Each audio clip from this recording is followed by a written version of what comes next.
Jail മുറിയിലെ കുറ്റവാളികളിൽ ന്യൂനപക്ഷങ്ങൾക്കാണ് ഭൂരിപക്ഷം.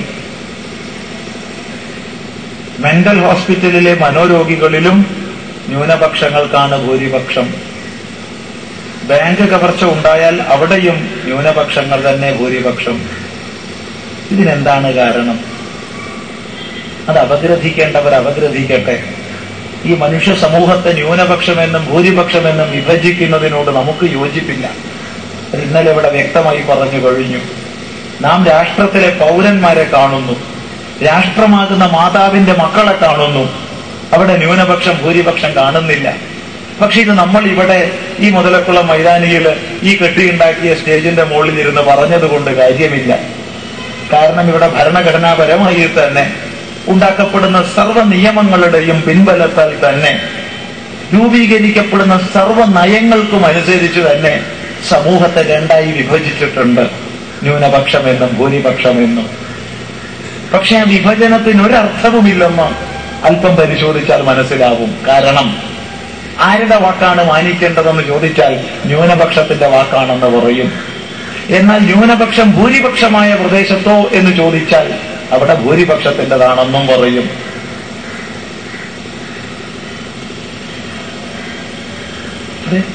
ഇത് നമ്മൾ പറയുന്നതല്ല.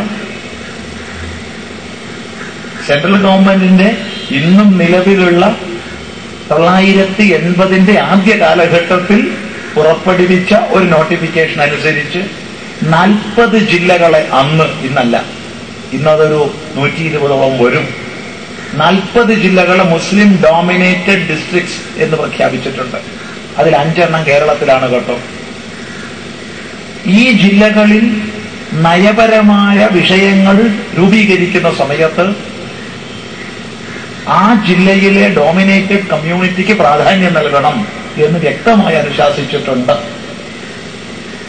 അതിൽ നമ്മൾ മനസ്സിലാക്കുന്നത് മൊത്തം ന്യൂനപക്ഷം എന്ന് പറയുന്നവർ ഭൂരിപക്ഷം എവിടെയോ അവിടെ അവർക്കാണ് പ്രാധാന്യം. അതുകൊണ്ട് ഇതിലൊരു അർത്ഥവുമില്ലെന്ന് പറയുന്നത്. മനുഷ്യ സമൂഹത്തെ ഒരു രാഷ്ട്രത്തിലെ പൗരന്മാരായിട്ട് കാണുക. എന്തിന്റെ അടിസ്ഥാനത്തിലാണ് വിഭജിക്കുക?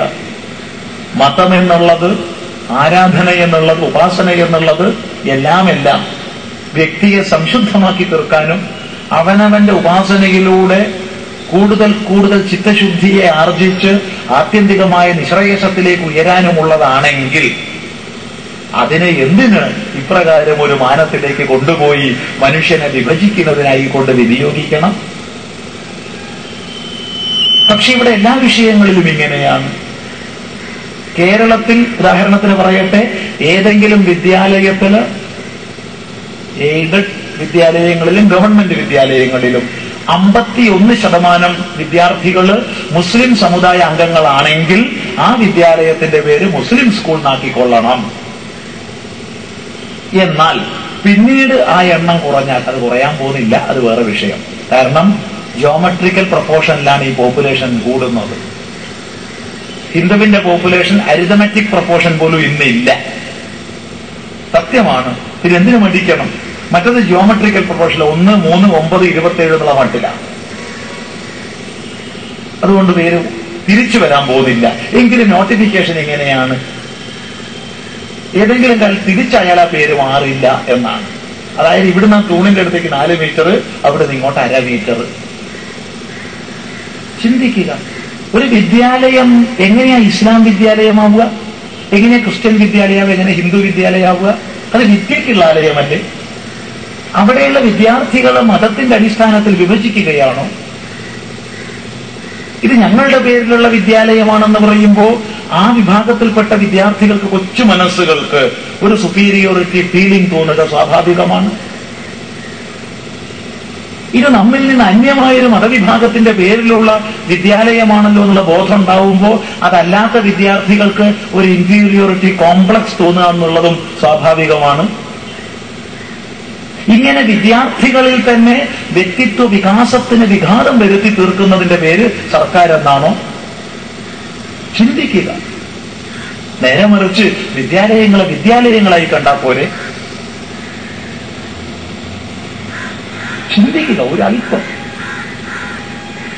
ഇവിടെ നമുക്ക് മനസ്സിലാക്കാൻ സാധിക്കും. ഇങ്ങനെ പലത് പറഞ്ഞ് മനുഷ്യ സമൂഹത്തെ ധ്രുവീകരിക്കുകയും പ്രത്യേക അവകാശങ്ങളെ വാരിക്കോരിക്കൊടുത്ത് അവരുടെ തന്നെ കഴിവുകളെ ഇല്ലാതാക്കുകയും മറ്റ് സമൂഹത്തെ നിരാലംബരാക്കി തീർക്കുകയും നിരാശ്രയരാക്കി തീർക്കുകയും ഒരു പൊട്ടിത്തെറിയുടെ വക്കിലേക്ക് കൊണ്ടുചെന്ന് എത്തിക്കുകയും ചെയ്യുന്ന നയങ്ങളാണ് ഇവിടെ സർക്കാർ പുലർത്തിക്കൊണ്ടിരിക്കുന്നത്.